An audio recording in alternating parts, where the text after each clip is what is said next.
నేటిదిన వాక్య ధ్యానం కొరకు సామ్స్ 138 7th స్టాంజా 138వ కీర్తన 7వ చరణం. నేను ఆపదలలో చిక్కుబడి ఉన్నను, నీవు నన్ను బ్రతికించెదవు. చదవబడిన ఈ వాక్య భాగంలోని దీవెన నా ప్రియులకు మీరందరూ పొందుదురుగాక. వాక్య ధ్యానం కొరకై ప్రార్థన. ప్రేమ కలిగిన మా తండ్రి, మీకు వందనాలు. నేడు మాతో మాట్లాడి పరిశుద్ధాత్మ దేవ మమ్మల్ని దర్శించి బలపరచుమని యేసుక్రీస్తు నామంలో ప్రార్థిస్తున్నాను తండ్రి, ఆమేన్.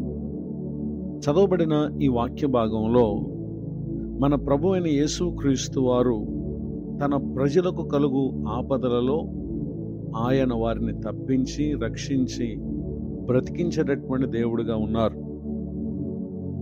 పరిశుద్ధ గ్రంథంలో రాయబడినటువంటి ఓ భక్తుని జీవితాన్ని మనం పరిశీలన చేసినట్లయితే ఆశ్చర్యకరమైనటువంటి రీతిలో దేవుడు ఆయనను కాపాడుటను మనం చూడగలం.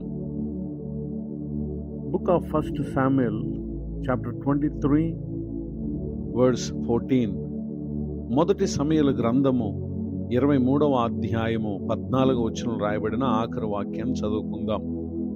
సౌలు అనుదినము అతని వెదికినను దేవుడు సౌలు చేతికి అతన్ని అప్పగించలేదు. చదవబడినటువంటి ఈ వాక్య భాగంలో ఇశ్రాయేలు ప్రజలకు రాజైన సౌలు దావీదు పట్ల అతడు కోపము కలిగి విషపు చూపు నిలిపి అతన్ని నశింప చేయాలి అనేటటువంటి తన ఆలోచనల చేత ఎన్నెన్నో ఆపదలను అతను కలుగు చేస్తూ వచ్చాడు. అయితే అనుదినము అతన్ని వెతికినప్పటికీ దేవుడే దావీదును సౌలు చేతికి అప్పగించలేదు. కారణాలు ఏంటంటే 1 సామ్యుయల్ చాప్టర్ 18 వర్డ్స్ 14. మొదటి సమూయేలు గ్రంథం 18వ అధ్యాయము 14వ వచనం. దావీదు సమస్త విషయములలో సుబుద్ధి కలిగి ప్రవర్తింపగా యెహోవా అతనికి తోడుగా ఉండెను.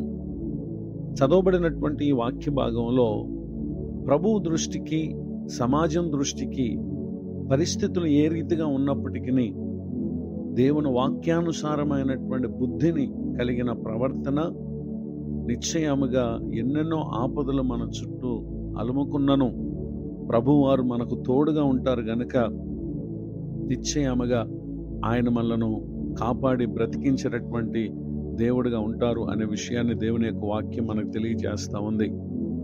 ఇశ్రాయేలీయుల జీవితాల్లో కూడా జరిగినటువంటి సంఘటనలో వారిని దేవుడు ఏ విధముగా కాపాడుతూ వచ్చారో మరొక విషయాన్ని మనం చూద్దాం. సామ్స్ 107 6th స్టాంజా 107వ కీర్తన 6వ చరణం. వారు కష్టకాలమందు యెహోవాకు మొరపెట్టిరి, ఆయన వారి ఆపదల్లో నుండి వారిని విడిపించెను.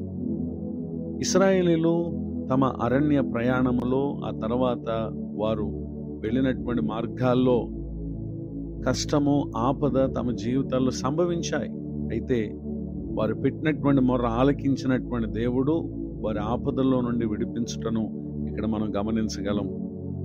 నేడు విన్న ఈ వాక్య భాగం ద్వారా ప్రభువు దృష్టికి సుబుద్ధి కలిగిన ప్రవర్తన, రెండోదిగా ఆపదలలో ప్రార్థన లేక మొర్ర పెట్టేటటువంటి జీవితం పరిశుద్ధాత్మ దేవుడు నిశ్చయముగా మనలను తప్పించి రక్షించి బ్రతికించడానికి కారణంగా ఉన్నాయి.